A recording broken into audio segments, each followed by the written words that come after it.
On the first day, because I was the one that looked for the puzzles and brought to you and you did the arranging. I did my bit, but after the task we lost and he was Navy this, Navy made us lose, Navy this, Navy that. If he kept mentioning my name as regards us losing. So it was quite interesting to see how the bulk of Nengi's fans jumped to her defense on my previous video. Like, guys, I'm not even kidding you. My comment section is burning. And it's cracking me up. And I'm wondering, like, okay, what do people want me to do? What do people want from me? What do people want me to do? The day I talk about a particular housemate, when I call some people now bias FC, they will say, oh, Gloria Elijah, you're being biased again. So when I talk about a particular housemate, they will come and say, oh, Gloria, you're being biased. When I talk about this housemate, oh, Gloria, you're being biased. That was how somebody said, oh, Gloria, you have no rights to talk about Nengi. So they even mention her name. I'm like, wow. Listen, if you are having a boring day, if you, wherever you are, whatever time you see this video, if your day is not just going as fun as you want, I strongly recommend my comment section, okay, of my previous video or of the one before yesterday's one. Just go ahead and go through the comment section of my videos, guys. I promise you, you will be entertained, you will laugh, you have a good laugh, you will have a joyous day, and trust me, you will thank me later. But moving on to the business of this video, let's talk about the main argument of last night's reunion show. So it was more focused on Prince being competitive because Ebuka kept on asking questions about that, and most of the housemates, they kept on hammering on that notion that they have, that Prince was very, very competitive. Some of them said he was a sore loser. Guys, let's analyze this. Let's talk about this properly. Frankly, I read some of your comments and I felt like a lot of you were not really fair to Prince, to be very honest. A lot of you were not just being fair at all. Listen, I understand that you are coming to defend your favorite housemate. I understand that you are speaking from how you see things, your own perspective, but I just read some comments and I just felt like, nah, you people are not really doing justice to this conversation. Listen, guys, there's something about Prince, or there was something about Prince in that house. Guys, some people were calling it, oh, village people. Yeah, in Nigeria, that's what they call it when a man struggles, putting so much effort into a task, into a venture. At the end of the day, the man gets so close to achieving that aim, but then at the end of that venture, the man does not get it right. People over here in Nigeria, they call it village people following the man. In other words, negative forces, evil forces following the man. Guys, that was the exact scenario that Prince was involved in the lockdown mansion. For those of you that were witnesses to that, you agree with me that Prince was one of those housemates, lockdown housemates, that put in so much work, so much effort, that put in his best, literally. You know, although some people will see it as, oh, the guy is too enthusiastic, the guy is doing too much. But hey, that is why it's a competition. And remember, Bbnaija is a social experiment where you see the organizers of the show bringing in different people from different backgrounds with different idiosyncrasies to life. Prince is one of those people that has the mentality of, you know, putting in his best to achieve something. And if you watched closely, you see that in that house, Prince was constantly putting in his best to every single task that they were given in the house. And it was really painful to see how he will get to the finish line and he will not win. Guys, that was painful. That hurts. And to be very honest, that happens to me sometimes. And when it happens to me, I come back home, I sit down and I cry. What happened to Prince inside the lockdown mansion, it could literally happen to anybody. It could happen to anyone. And let's not forget that almost all the tasks that those housemates were given inside that house, there were a lot of physical work. There were a lot of mental work. In fact, all the tasks were literally draining. And for some people who are not really physically energetic, they just feel like, let's just catch cruise with it. So they don't even bother themselves. They don't even put in that much energy into doing some of the tasks because, hey, they know that, well, they might not win. For instance, someone like Wathoni did not really put in a lot of energy into some of the tasks when it comes to the females. I could just go on mentioning quite a few other housemates who did not really put in a lot of should I say, commitment or energy into winning a task, because for them, we might not win at the end of the day. You know, by mere seeing other people who they felt were stronger than them, they were already discouraged, even if they did not say it. So Prince was one of those people that believed in himself, that felt like, oh yes, I am capable of actually doing this thing. So if I put in my best, mentally, physically, emotionally, I might get it right. But guys, at the end of the day, he will get to the finish line and then he will not win. Do you know how painful that is? There was this particular task that really pained me. Guys, that day I cried for Prince. That was, I think it was one of those head of house challenge when Prince already thought that he had won. And then it was as if Biggie was planning something, because that day I was just blaming Big Brother, like, no, Big Brother was biased. Big Brother decided to sabotage Prince's chance of actually winning. Prince had already won. I mean, everybody saw it. It was clear that Prince had already won. I'm trying to recall the events of that day, but then Biggie said that, oh, Prince did not count one thing. So Prince had to now go all the way back to go and replay that particular set of that particular throwing the die game. And then somebody now came and played and the person won. Guys, do you know how frustrating that could be? Especially after you've been trying hard at getting something, winning something, and it's not just working, especially in the arena games. Guys, do you know how frustrating it is? You have no idea if it hasn't happened to you before. We're always like rushing with the task, like the head of house being like just rushing to go through everything, and I was like, pace yourself. But then at the same time, when someone else wins, be happy for the person. Because I never liked when I was just laughing when Ozo was just opening his mouth and talking about how sometimes it feels like Prince is a sore loser, that even when he wins, you know, he cannot really celebrate because it feels like, oh, maybe Prince is not happy for him. But then guys, remember that very day that the housemates, they had the going to the market challenge in the arena, when they were supposed to carry a basket and go grocery shopping, when they were supposed to buy tomatoes from the market, buy plantain. Guys, Ozo had a small basket. Did you all see what happened that day? Come on, let's be very, very frank with each other. Ozo was frustrated. I mean, I was just like, why is this guy frustrated? Ozo was so frustrated that day to the point that when he lost, like when his time was exhausted, Ozo was seriously fighting and beating plantain. I felt embarrassed for Ozo. I felt embarrassed because Ozo had had that opportunity to win several tasks in the arena, head of house and other things. And so just because of that particular one that he lost, look at how frustrated he was, beating plantain, as if it was the plantain's fault that his time was exhausted. Imagine Ozo reacting that way just because he did not get to the finish on just that one occasion. No. That one occasion, no. Okay, there might be several others that I do not remember, but that particular one where he really, really vented and, you know, poured his aggression and frustration on the innocent plantain, Bolly, just because he did not finish his time, or because his time ended before he finished the task.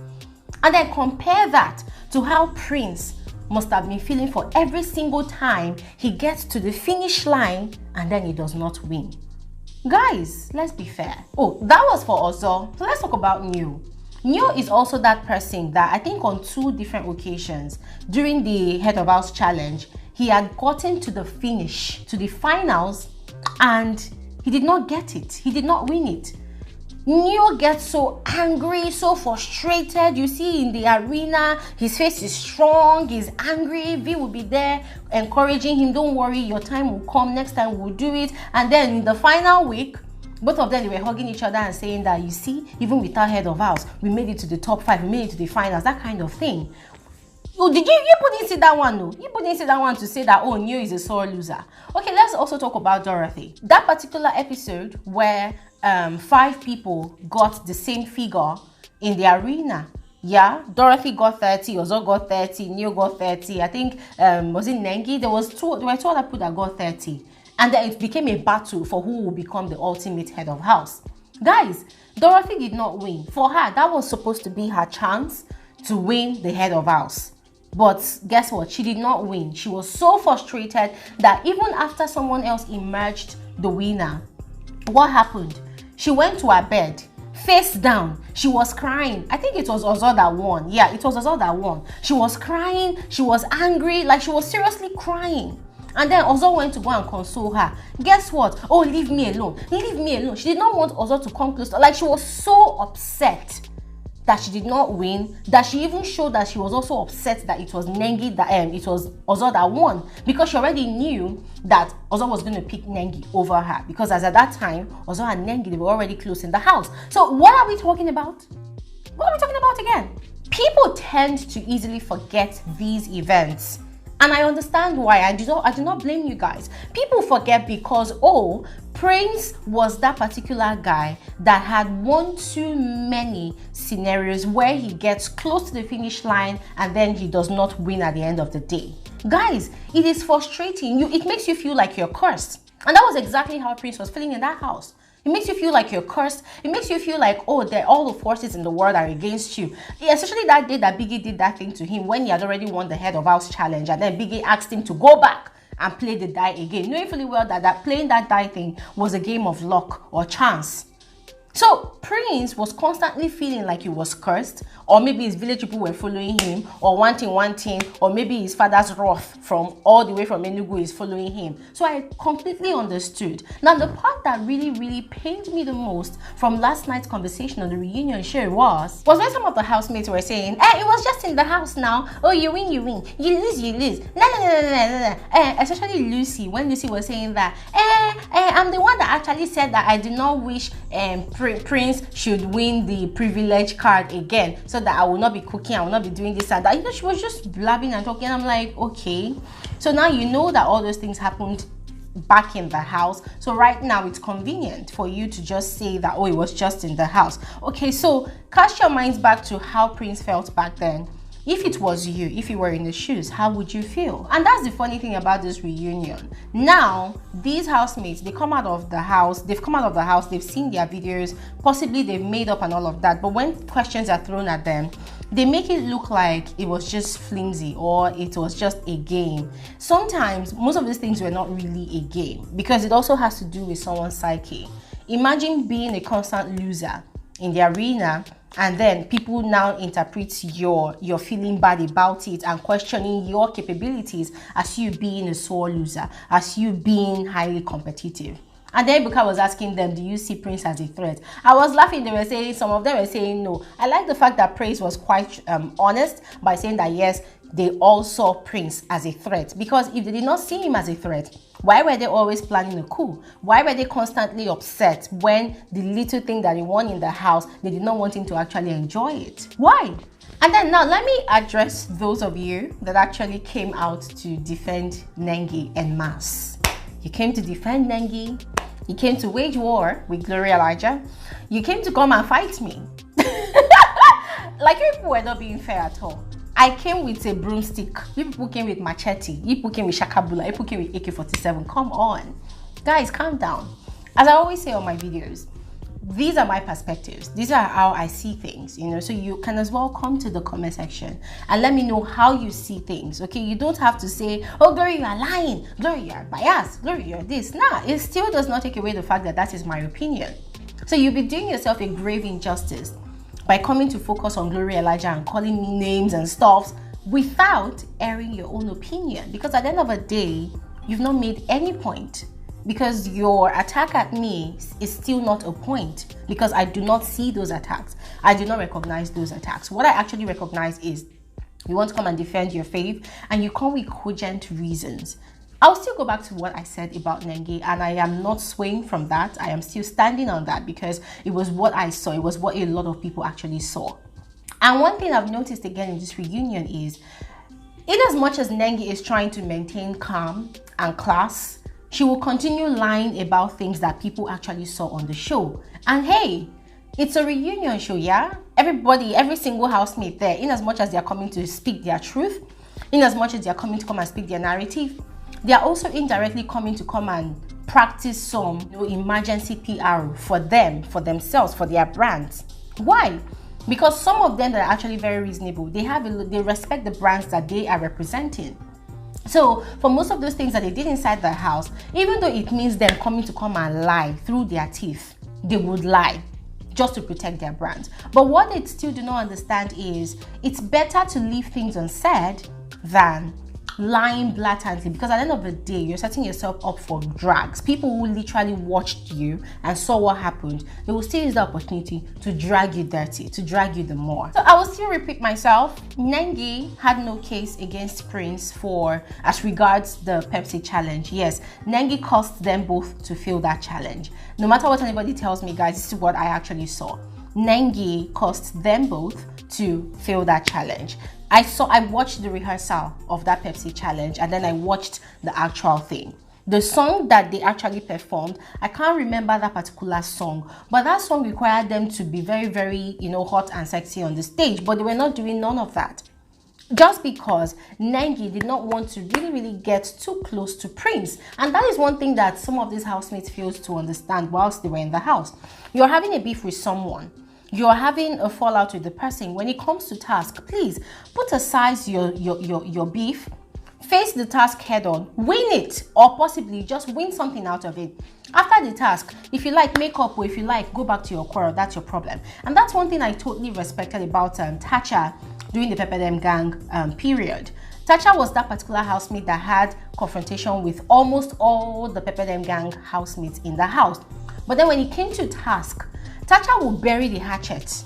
She will put in her body, soul, and spirit into ensuring that they won the task or they got it right.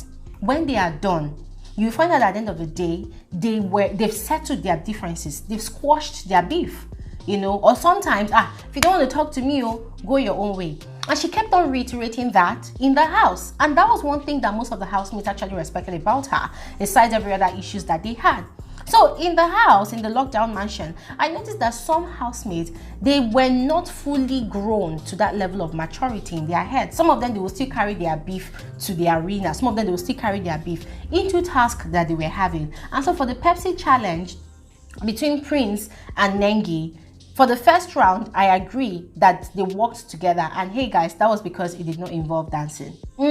But for the second task, I will still say it again, Nengi caused both herself and Prince to fail that task because she did not want to get into close contact with Prince. And another thing I'm also going to refer to again is the way all the lockdown housemates present on the set of that reunion show last night were very, very vocal. They were very, very active. Every single person in the second round opened their mouth to talk.